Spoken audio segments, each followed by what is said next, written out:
Eu quero começar esse vídeo aqui lendo uma citação aqui de uma fala. O problema é que o YouTube permite que monstros e bullies se tornem estrelas, quebrem as regras do YouTube, construam um exército de seguidores leais e radicais e depois ganhem milhões vendendo para eles produtos que sustentam seu trabalho. Isso aqui se refere ao youtuber que possivelmente é o maior youtuber conservador do mundo. É alguém que tenta reescrever a história, dizer, por exemplo, que as cruzadas não foram tão ruins assim quanto se imagina, que ataca progressistas, que ataca a esquerda, que ataca o socialismo, que ataca feministas, que ataca o movimento negro, que diz que o politicamente correto é um dos problemas do mundo, que não existe discurso de ódio, que não existe homofobia, que não existe racismo, que tem um tom debochado para tirar o sarro de quem ele está atacando, que indiretamente envia suas tropas para atacar seus opositores ideológicos, pessoas que vão lá fazer bullying contra essas pessoas, em massa,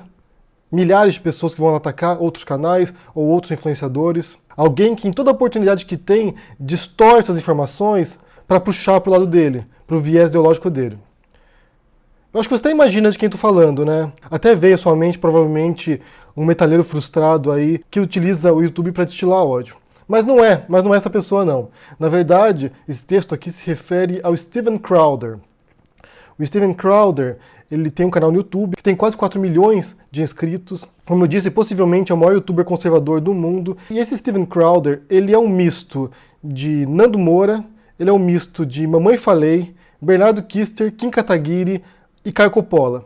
E mais do que isso, na verdade. Eu não posso me esquecer também do Danilo Gentili, porque o Crowder é comediante, faz stand-up comedy. Esse Steven Crowder, ele reúne as melhores e piores qualidades desses influenciadores brasileiros aqui. Assim como a Mamãe Falei, por exemplo, ele vai para as ruas desafiar as pessoas, desafiar os progressistas ou os esquerdistas a defenderem suas posições. E assim como o Arthur Duval, o que ele faz é não deixar a pessoa responder. A pessoa começa a responder, começa a confrontá-lo, às vezes com informações sólidas, ele interrompe e muda de assunto para fazer as pessoas perder na argumentação dela. Assim como o Caio Coppola e o Bernardo Kister, ele se fia em fontes que nem sempre são tão confiáveis assim, em fontes distorcidas para sustentar o seu ponto. E assim como o Nando Moura e o Kister também, ele usa do deboche, ele usa do sarcasmo para ridicularizar as pessoas e usam suas tropas virtuais para realizar esses ataques contra seus opositores. Assim como o Gentili, ele é comediante, né? E por que eu estou falando de Steven Crowder agora?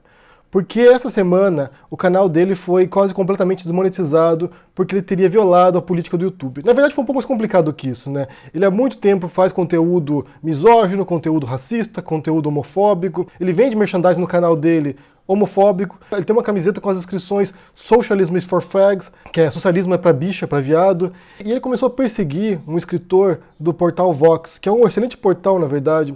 Esse escritor se chama Carlos Maza. E o que ele fazia, toda vez que o cara escrevia um artigo pro Vox, ele ia lá e comentava esse artigo. E, inevitavelmente, os seguidores do Crowder iam atacar o Maza. Iam no Twitter dele, iam onde ele estivesse para atacá-lo, para tentar humilhá-lo. E ele chamava, né, o Maza de mexicano gay, ou de viado, ou de bicha, ou seja, alguns termos bastante pejorativos, que realmente criava esse imaginário entre seus seguidores, quase 4 milhões de seguidores, para atacar o Maza. O YouTube demorou para tomar posição em relação a isso. Embora ele tivesse essa linguagem, esse conteúdo que incita esse tipo de intolerância contra outros grupos que pensam diferente, o YouTube demorou, porque ele disse que não era um conteúdo de ódio, que não estimulava o ódio, que eles não viram nenhum vídeo específico no qual ele estimulasse as pessoas a irem lá atacar. Só que o que acontece? Assim como canais no Brasil também, que tem um perfil muito parecido desse do Crowder, o espectador desse canal, ele não precisa que você vá lá e fale, vá lá e ataque fulano. Não precisa. Às vezes basta que eles ponham uma foto da pessoa na aba comunidade deles, tirando um sarrinho ali, que os seguidores já sabem o que tem que fazer.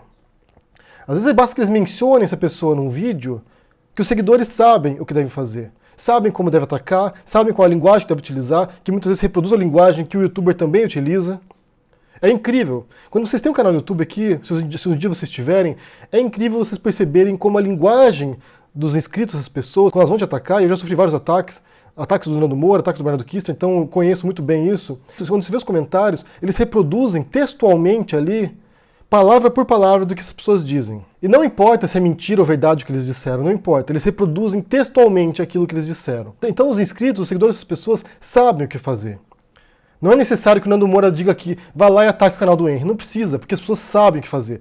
Os inscritos do Nando Moura, eles se organizam nesses grupos porque eles sabem como fazer. E do mesmo modo do Crowder também. Quando o Crowder mencionava o Maza, esse escritor do Vox, os inscritos do Crowder sabiam o que fazer. Então o YouTube demorou para tomar uma providência em relação a isso.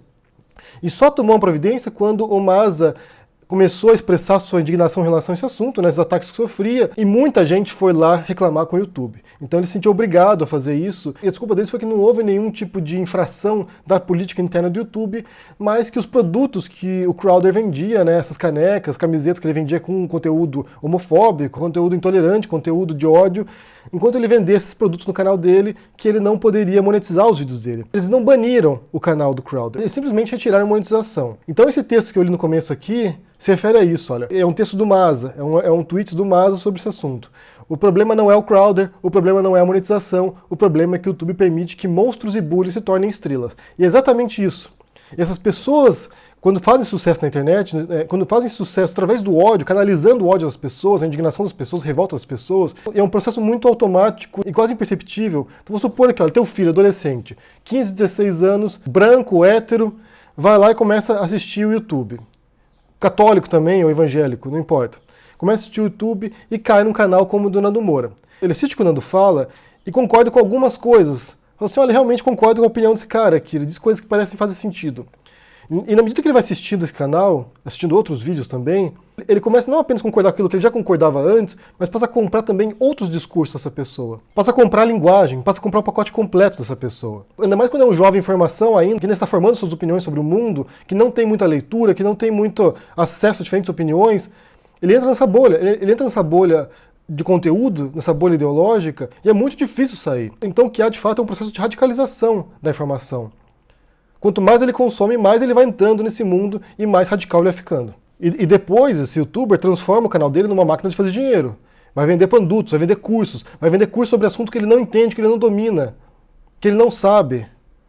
Vai vender livros enviesados para esse público que consome qualquer coisa que eles venderem. Então esse é um modelo de negócio muito lucrativo e que tem fortalecido pessoas com discursos muito radicais e muito intolerantes também. A grande diferença dos Estados Unidos para o Brasil é que, primeiro, nos Estados Unidos o que você vê, geralmente, mesmo quem é de extrema direita lá, mesmo quem é extremista lá, ou quem é ultraconservador, eles tendem a ser muito mais inteligentes do que os brasileiros.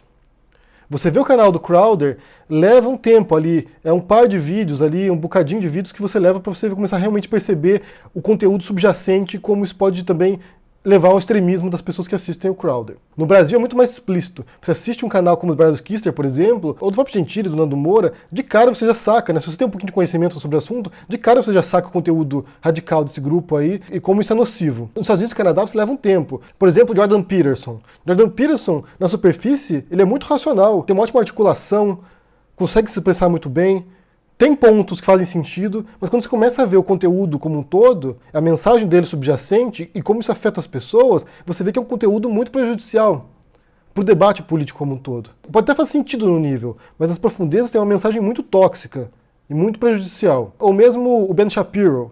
Ben Shapiro é alguém que se comunica muito bem, que participa dos debates, se expressa muito bem, mas a mensagem dele, como tal, é muito prejudicial. Então, nos Estados Unidos e Canadá, você tem pessoas que são altamente inteligentes, de fato, realmente inteligentes, e que têm um poder destrutivo muito grande. E global também, né? Porque a língua inglesa não atinge apenas Estados Unidos e Canadá, mas atinge vários outros países, incluindo brasileiros que falam inglês, entendem inglês e assistem esses canais também. Atualmente, por exemplo, o Olavo de Carvalho tem perdido espaço, e em vez de citarem o Olavo, os ultraconservadores brasileiros agora citam o Jordan Peterson, para se afastar das maluquices, das sandices do Olavo e comprar alguém que, pelo menos na superfície, tem um discurso racional e plausível. E que dá muito mais credibilidade também, porque, afinal de contas, o Peterson é um PhD em psicologia clínica, é alguém que é estudado, alguém que tem uma carreira universitária, coisa que o Olavo não tem, jamais terá. Já no Brasil, os influenciadores de extrema-direita são muito mais limitados intelectualmente. Tem dificuldades de lidar com conceitos complexos, tem dificuldade de lidar com o texto filosófico, com o texto de história, não tem vergonha nenhuma em divulgar conteúdos que são altamente revisionistas negativamente, que são descolados da realidade. Basta ver os documentários do Brasil Paralelo, por exemplo, que são patéticos. O conteúdo deles é altamente problemático. E essa questão da radicalização na internet, desse discurso cada vez mais polarizado, cada vez mais radical, já é algo que é percebido há muito tempo. Isso ao longo das campanhas eleitorais, do próprio Trump e antes disso também. Já tem sido identificado isso. E é um problema sério, porque isso não é uma anomalia do sistema. Isso não é uma questão, isso não é um efeito colateral do algoritmo do YouTube ou de como funciona a internet. Isso é algo intrínseco da internet.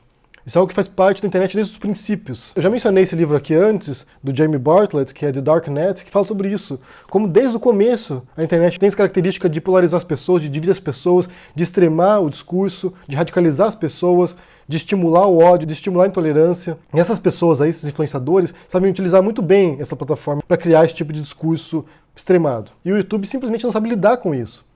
Eles não sabem como controlar esse tipo de conteúdo. Como punir discurso de ódio, o discurso intolerante, o discurso misógino, o discurso racista, homofóbico. Eles não sabem como lidar com isso. E um caso recente agora, que serve como exemplo também, foi a tentativa do YouTube agora de banir conteúdos pró-nazismo, que defende o nazismo, que glamoriza o nazismo. Eles anunciaram que ia fazer isso, e no final das contas o que aconteceu foi que eles estão perseguindo canais que são contra o nazismo. Canais que expõem os absurdos do nazismo. Estão bloqueando canais de história. Canais que têm discursos do Hitler mostrando o absurdo do que ele dizia. Então eles vão lá e criam uma medida para tentar controlar o conteúdo negativo e prejudicial que pode destruir a sociedade como um todo, que pode estimular o ódio, a intolerância, e eles vão lá e perseguem pessoas que confrontam isso também. Isso tem a ver com a monetização também, em grande parte.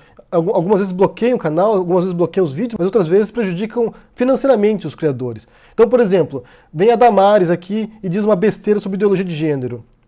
Como aconteceu esses dias atrás aqui. Eu vim aqui, fiz um vídeo confrontando isso, mostrando o que se sabe sobre esse assunto, e o vídeo confrontando a mentira, confrontando o absurdo, também é desmonetizado, porque eles não sabem distinguir uma coisa da outra. Se vem aqui o Nando Moura e diz que o nazismo é de esquerda, e você vem confrontar essa mentira dele, esse absurdo dele, os dois vídeos são desmonetizados. Ou às vezes só o meu é desmonetizado, o dele não. Então você vê uma rede que não apenas favorece conteúdos extremos, que é o que as pessoas querem assistir, afinal das contas. As pessoas querem ver alguma pessoa gritando aqui, xingando os outros, destilando ódio. Então a rede propicia esse tipo de conteúdo e penaliza quem confronta isso também. Algumas pessoas, como Jamie Bartlett, e tem um outro livro que eu já li dele que é muito bom também, que é The People vs. Tech, são pessimistas em relação a isso. Eles pensam que a internet pode realmente destruir as democracias e levar o mundo muito mais intolerante. E ao meu ver, que também sou um pessimista, é o que a gente está observando. A gente está observando um mundo no qual pessoas com discursos de ódio, de intolerância, de perseguição de opositores políticos vencerão no final. Porque, como eu disse e eu repito, isso faz parte da estrutura interna da internet. É o que a internet favorece. Ela congrega pessoas com visões parecidas. Eu vou dar um exemplo banal aqui para mostrar para vocês. Você é uma pessoa que odeia chocolate, você não gosta de chocolate. Você não conhece mais ninguém da sua família, dos seus amigos, dos seus colegas que odeia chocolate. Você vem na internet aqui, você vai lá e encontra um grupo com 30 mil pessoas que odeiam chocolate também. E você se sente pertencendo a um grupo agora. Olha só, tem mais pessoas no mundo igual a mim, que odeiam chocolate também. Só que agora amplifique para algo que realmente prejudica as pessoas. Você odeia gays. E você vem na internet aqui e você encontra grupos com milhões de pessoas que também odeiam gays. Você encontra youtubers que diariamente fomentam uma mensagem anti-gay. E você que odeia gay, pensa que faz parte de um grupo agora, com milhões de pessoas pelo mundo. E esses grupos, eles não apenas fomentam uma mensagem de ódio aos gays, como também às vezes fomentam uma mensagem de violência contra os gays. Então você que odeia gay aí, começa a achar que você tem que matar gays também. E um dia, você despiroca, um dia você está com raiva, você sai lá e mata uma pessoa. E esses grupos na internet aplaudem seu comportamento. Acham que você é um herói. Acham que você é um mito, que você é um ídolo. Então essa natureza da internet, que pega essas pessoas que seriam, às vezes, minoria em seus grupos, ou às vezes são maioria, mas às vezes são minoria no seu grupo, essas pessoas vão para a internet e encontram pessoas que pensam parecido com elas e estimulam atos de violência contra outros grupos. E na internet tem um potencial de se alastrar tremendo. Mentiras, fake news, difamação.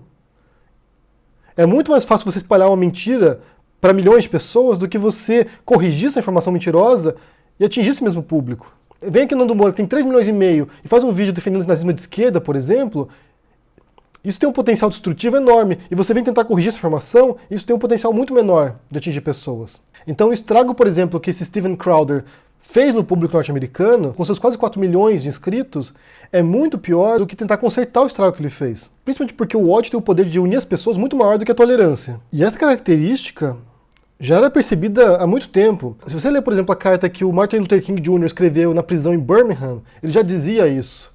Ele fala o seguinte, olha: cada vez mais sinto que as pessoas de má vontade usam o tempo de modo muito mais eficaz do que as pessoas de boa vontade. Nós nos arrependeremos no tocante a essa geração, não apenas das palavras e ações odiáveis das pessoas más, como também do silêncio espantoso das pessoas boas.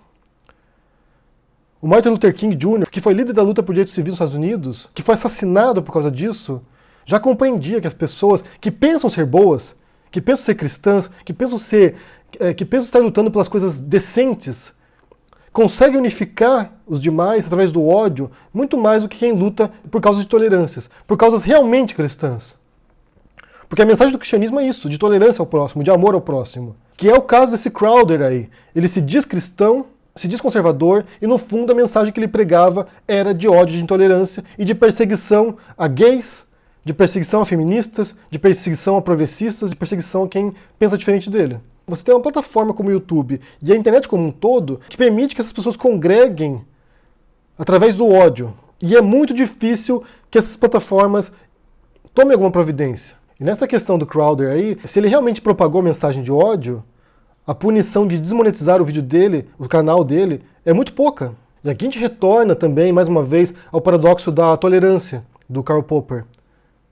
Porque se a gente permitir que o ódio, se a gente permitir que a intolerância tome controle de tudo, a tolerância vai desaparecer com ela. Já passou o tempo que a gente podia tolerar o intolerável. Já passou o tempo que a gente podia ser tolerante com quem é intolerante. Porque no final das contas, como diz o Bartlett, como diz outros pesquisadores aí, vários deles que trabalham com redes sociais, isso vai destruir a democracia e vai destruir também, como consequência, vários direitos conquistados por pessoas que são socialmente e historicamente excluídas. O YouTube tem permitido que a opressão se consolide também na internet.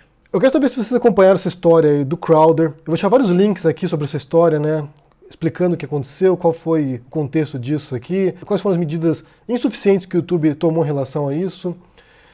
Também sobre essa questão do nazismo aí, que o YouTube tem perseguido conteúdo pró-nazista e afetando também, junto com isso, conteúdos contra o nazismo, que estão denunciando, que são historiadores falando sobre esse assunto. O que você pensa sobre essa questão aí? Como a internet e o YouTube propicia e fomenta conteúdos intolerantes de ódio e de extremismo? O que você pensa sobre isso? Deixa aqui no comentário aqui embaixo, deixa o joinha, assina o canal, ajude no apoio e a gente se vê por aí. Abraço e até mais. Tchau!